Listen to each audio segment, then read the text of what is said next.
everyone, today I thought I'd tackle the question of what to do if you don't get into occupational therapy school. I think when you're kind of going through the process of applying to OT school, in the back of your head sometimes can be the thought of, what do I do if I don't get in? And that's really nerve-wracking and scary, and it can be a little overwhelming. So I thought I'd at least share my thoughts. Obviously, this is sort of what you end up doing if you don't get into OT school is totally up to you. I'm just going to share my thoughts on options and kind of my thoughts on the matter. But you have to really do what's best for you as a person if you are in this situation. So just keep that in mind, that this is just one thought, one idea, but really you need to do what's best for you in this situation. So I guess the first thing that I would suggest, if you find out, you haven't gotten into the OT school you want to get into, or you have been rejected from multiple OT schools, is just to kind of like let yourself be upset. It's okay. That's kind of a disappointing situation to be in, I think, and it's okay to take some time for yourself and let yourself experience whatever emotions that come with that. So anger, frustration, confusion, really whatever you're feeling, it can be beneficial to just let yourself have some time to deal with those emotions. But I think with all forms of frustration and disappointment, at some point you do want to move forward. So I guess at that point, what are some things that you might consider doing to move forward? One thing you might consider doing is, at some point when you feel ready for it, calling the different schools that you applied to but weren't accepted into and ask them if there's any way that they can share with you how you could have strengthened your application, or what are some of the reasons maybe that you weren't accepted into the program. That can give you some really good insight into, do you need a change, do you need to improve anything, or what you can do moving forward. It might also give you some peace of mind regarding the decision.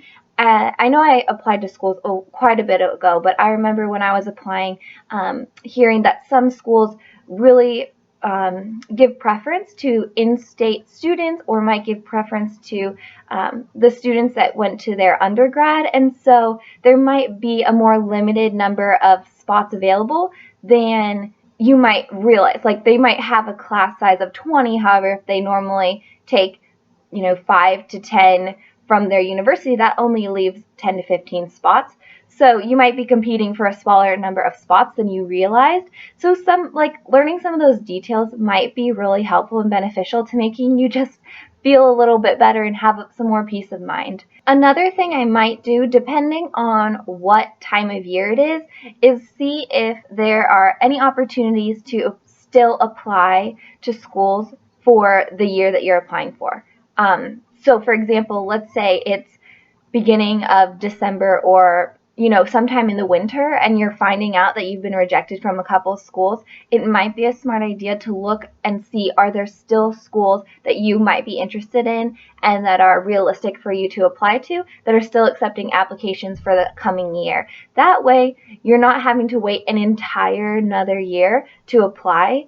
Now, this obviously somewhat depends on the time of year. However, if at all you've been rejected by a couple of schools and you're really wanting to get into school for that next year, I would definitely at least look and see if there are any possibilities that might work for you in your situation that you can apply to. And then if for some reason there are no schools that you can apply to, you've called and you've kind of learned, so you know what to strengthen your application, I think at that point you have to figure out, what's your next step?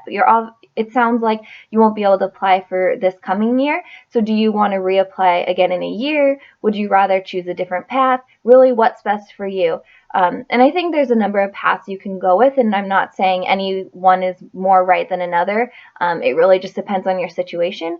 But some people, it might be more preferable for them to just wait another year, maybe shadow more, save up money for school, and then reapply when they've strengthened their application a little bit. Another path might be to go to occupational therapy assistant school and become an OTA. And then once you're an OTA, at some point move forward and head towards becoming an occupational therapist, or just staying as an OTA. That's an amazing career as well.